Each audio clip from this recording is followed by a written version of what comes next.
কেমন হতো যদি এমবাপ্পে ক্যামেরুনের হয়ে খেলতো আর মেসি স্পেনের? আর এই খেলোয়াড় বিশ্বকাপের আগে তার দল পরিবর্তন করেছিল, যার জন্য তাকে মৃত্যুর হুমকিও পেতে হয়। কে সেই প্লেয়ার? হ্যাঁ, এসব আজগুবি এবং অবিশ্বাস্য তথ্য জানতে হলে দেখতে থাকুন আজকের পুরো ভিডিওটি, যা দেখার পর শুধুমাত্র প্লেয়ারই না, ফুটবল সম্পর্কেই আপনার পুরো ধারণা পাল্টে যাবে। তো চলুন শুরু করা যাক।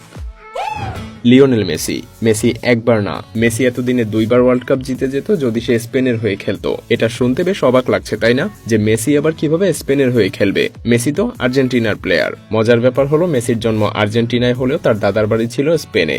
সেখান থেকেই মেসির ফ্যামিলি বার্সেলোনায় শিফট হয়, আর এরপরে সেখানেই মেসির জন্ম। মেসির বয়স যখন 13 বছর, তখন সে অসাধারণ খেলা দিয়ে বার্সেলোনার কোচের নজরে আসে। তিনি মেসির ভেতরকার ট্যালেন্ট ধরে ফেলেন।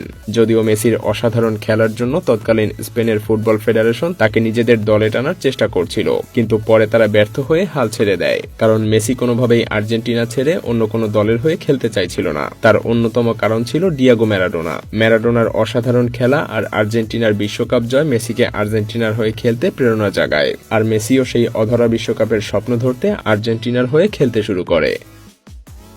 জলাতান ইব্রাহিমোভিচ।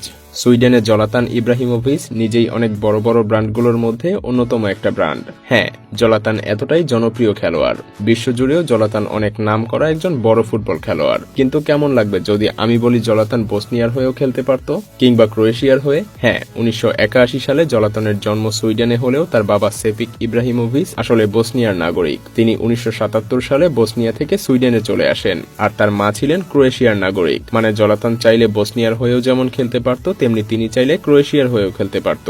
ক্রোয়েশিয়ার প্রতি এই টান থেকেই 2018 সালে লুকা মদ্রিচ যখন best football player of the year জিতে যায়, তখন জলাতান তাকে অভিনন্দন জানিয়েছিলেন আর তাকে নিয়ে অনেক প্রাউডও ছিলেন। Mesut Ozil. মেসুত ওজিলের জন্ম এবং বেড়ে ওঠা জার্মানিতেই। 4 ভাইয়ের মধ্যে সবচাইতে ছোট মেসুত ওজিল বেড়ে উঠেছে দারিদ্রতায়। তার বাবা মায়ের কাছে কোনো টাকা ছিল না। সেই সময় জার্মানিতে অভিবাসীদের আনএমপ্লয়মেন্ট রেট ছিল 70%-এরও বেশি। ওজিল তার ভাইদের সাথে জার্মানিতে ফুটবল খেলা শুরু করে, কিন্তু তার ভাইয়েরা জার্মানিতে ফুটবল খেলাকে সিরিয়াসলি নিচ্ছিল না, কারণ তারা তুর্কির হয়ে খেলার কথা ভাবত। তো সেই হিসেবে ওজিলেরও তো একই ভাবার কথা ছিল, তাই না? কিন্তু না, ওজিল দারিদ্রতা থেকে মুক্তি পাওয়ার উপায় হিসেবেই ফুটবল দেখেছিল। ওজিল অসাধারণ ফুটবল খেলতে শুরু করে, আর ওজিল এতটাই অসাধারণ খেলতো যে 5 বার জার্মানির হয়ে সবচাইতে ভ্যালুয়েবল খেলোয়াড় হিসেবে সিলেক্ট হয়েছিল। যদিও জার্মানির হয়ে খেলার পাশাপাশি ওজিল তার মাতৃভূমি তুরস্কের ফুটবলেও অনেক অবদান রেখে গিয়েছেন। Diego Costa. এটা ডিয়েগো কস্তার ব্রাজিলের জার্সিতে, আর এটা স্পেনের জার্সিতে। কি কনফিউজড? ডিয়েগো 2013 সালে ব্রাজিলের হয়ে 2বার খেলেছিল, তবে পরবর্তীতে 2014 সালে ডিয়েগো স্পেনের সিটিজেনশিপ পায়, আর তখন তিনি স্পেনের হয়ে খেলার সিদ্ধান্ত জানান। তার এই সিদ্ধান্তে ব্রাজিল টিমের ম্যানেজার রাগে ফেটে পড়েন। 2014 সালের বিশ্বকাপের আগে আগে ডিয়েগো একরকম ব্রাজিলকে ডাম্প করে। যেহেতু ডিয়েগো ব্রাজিল স্পেন 2 দেশেরই নাগরিক ছিল, তাই সে যে দলেই ইচ্ছা চাইলে খেলতে পারত। এছাড়াও ব্রাজিলের সাথে তার খেলা ম্যাচ 2টি ফ্রেন্ডলি ম্যাচ ছিল, তাই সেটাও তার জন্য কোনো সমস্যা করত না। তার এমন সিদ্ধান্ত ব্রাজিলের মানুষদেরকে প্রচুর রাগিয়ে দিয়েছিল। তারা তার নাগরিকত্ব বাতিল করার দাবি জানায়, এমনকি অনেকে তাকে মৃত্যুরও হুমকি দেয়। পল পোগবা। পোগবা ফ্রান্সের হয়ে গত বিশ্বকাপ জিতেছিল। 2016 সালে পোগবা যখন অন্যতম এক্সপেন্সিভ খেলোয়াড় হয়েছিল, তখন তার সুযোগ ছিল অন্য যে কোনো দলে খেলার জন্য যাওয়া। আপনি হয়তো ভাবছেন পোগবা তো ফ্রান্সের নাগরিক, তাহলে ফ্রান্সের হয়ে না খেলে সে কেন অন্য দেশের হয়ে খেলতে পারত? না, আপনার ধারণা ভুল। পোগবার বাবা ছিলেন গিনির নাগরিক, তার উপরে পোগবার 2 যমজ ভাই গিনির হয়ে খেলতো। এটা আরো বড় একটা সমস্যা ছিল। যদিও পোগবা আর গিনির হয়ে খেলার সুযোগ পায়নি, তাই সে ফ্রান্সের হয়ে খেলারই সিদ্ধান্ত নেয়। আপনার কি মনে হয় না যে এটা পোগবার জীবনের অন্যতম একটা বড় সিদ্ধান্ত ছিল? হ্যাঁ, এভাবেই অনেক খারাপ থেকেও ভালো কিছু হতে পারে। Kylian Mbappe. কিলিয়ান এমবাপে ফ্রান্সের একজন স্টার খেলোয়াড়, কিন্তু তার ক্যামেরুনের হয়ে খেলারও সুযোগ ছিল। কিভাবে?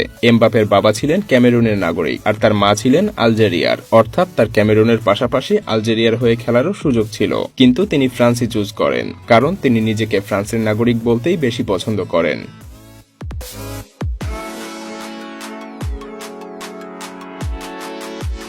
জোরাম বয়াট্যাং। জোরাম বয়াট্যাং হয়তো আজ ঘানার হয়ে খেলতো, যদি না অপ্রত্যাশিত একটা ঘটনা না ঘটত।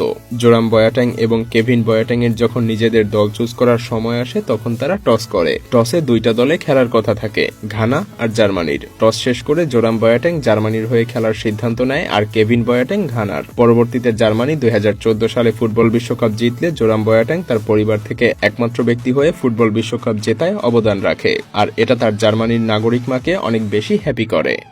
ডেভিড আলাভা অস্ট্রিয়ার ন্যাশনাল ফুটবল টিমের ক্যাপ্টেন। কিন্তু আমি যদি বলি তিনি নাইজেরিয়ান হয়েও খেলতে পারতেন, হ্যাঁ, তিনি অস্ট্রিয়ার বাসিন্দা হলেও তার বাবা ছিলেন নাইজেরিয়ার। আলাবার বাবা নাইজেরিয়ার একজন প্রিন্স ছিলেন, হ্যাঁ, সত্যিকারের প্রিন্স। তার বাবাকে তার দাদা অস্ট্রিয়ায় পড়াশোনা করতে পাঠায়, কিন্তু তার বাবার গান বাজনার প্রতিও ঝোঁক ছিল, তাই তিনি গানের পেছনে সময় দিতেন। এক পর্যায়ে দেখা যায় তিনি গান গেয়েই অনেক ভালো টাকা পয়সা আয় করছেন। তার উপরে তার গাওয়া একটা গানের অ্যালবাম অস্ট্রিয়ার টপ লিস্টে চলে আসে।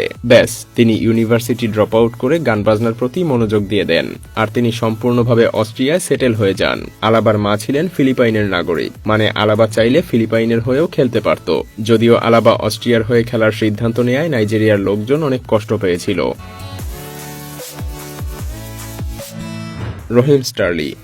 রহিম স্টার্লির জ্যামাইকান প্রেসিডেন্টের সঙ্গে অনেক ভালো সখ্যতা। এমন সখ্যতার পেছনে কারণও আছে। রহিম স্টার্লির জন্ম আসলে জ্যামাইকাতে ছিল।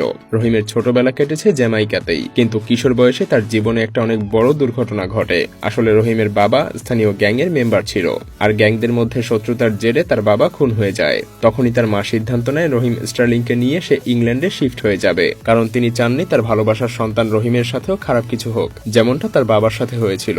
রহিমের 5 বছর বয়সেই তার মা তাকে নিয়ে ইংল্যান্ডে চলে আসে। সেখানেই রহিম বড় হয়ে ফুটবল খেলা শুরু করে, আর এক পর্যায়ে ইংল্যান্ড ন্যাশনাল টিমে ডাক পায়। আর তখন থেকেই রহিম ইংল্যান্ডের হয়েই খেলছে, কিন্তু এখনো জ্যামাইকার সাথে তার নারীর টান রয়েই গেছে। ভিডিওটি ভালো লাগলে লাইক করতে পারেন, এবং আপনি যদি এমনই রহস্য, রোমাঞ্চ, আনকমন আর ইন্টারেস্টিং ভিডিও দেখতে পছন্দ করে থাকেন, তবে মায়াজাল চ্যানেলটিকে এখনই সাবস্ক্রাইব করুন এবং পাশে রাখা বেল আইকনটি প্রেস করুন। তো দেখা হচ্ছে আগামী এপিসোডে। ততক্ষণ পর্যন্ত ভালো থাকবেন। ধন্যবাদ।